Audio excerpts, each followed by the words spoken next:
Terima kasih atas waktu dan kesempatan yang diberikan. Saya Maria Helmina Tawa dengan NIM 1412212, Program Studi Pendidikan Biologi, Fakultas Keguruan dan Ilmu Pendidikan Universitas Katolik Badia Mandira Kupang.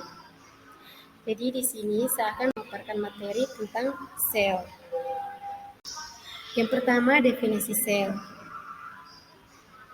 Sel merupakan unit struktural dan fungsional terkecil penyusun makhluk hidup. Yang berikut ada jenis sel. Sel terbagi menjadi dua, yaitu prokariotik dan eukariotik.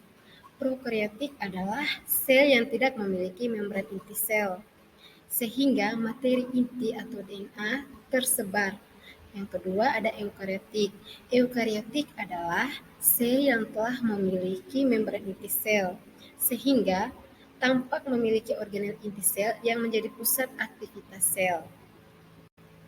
Nah, bakteri ini merupakan salah satu contoh dari prokariotik, karena organismenya hanya bersel satu. Sedangkan aneka hewan dan tumbuhan merupakan salah satu contoh dari eukariotik. Yang berikut ada struktur sel. Penyusun sel terdiri atas tiga, yaitu membran sel, sitoplasma, dan dinding sel. Jadi dinding sel itu hanya ada pada tumbuhan. Pada sitoplasma terdapat sitoskeleton, berbagai organel dan fisikoli, serta sitosol. Yang keempat ada organel.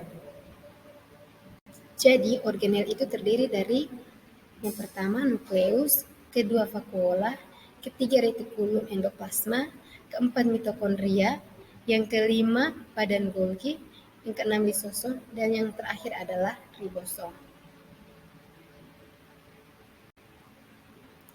Nah, nukleus itu fungsinya adalah mengontrol seluruh kegiatan sel.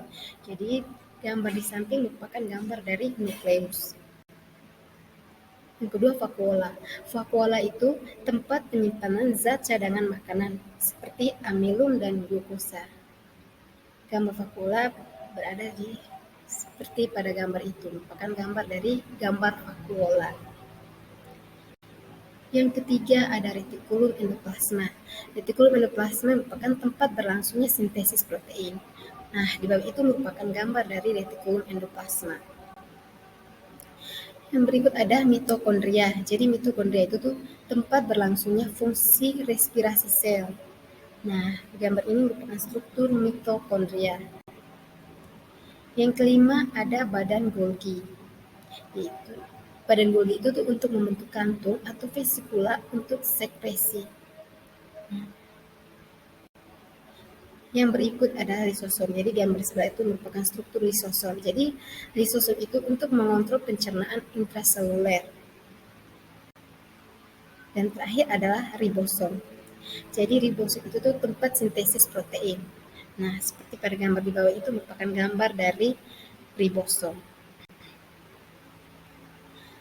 Sekian presentasi dari saya, mohon maaf jika ada kekurangan, karena kesempurnaan hanya dari Tuhan dan kesalahan datang dari setan, kita hanyalah korbannya. Sekian dan terima kasih.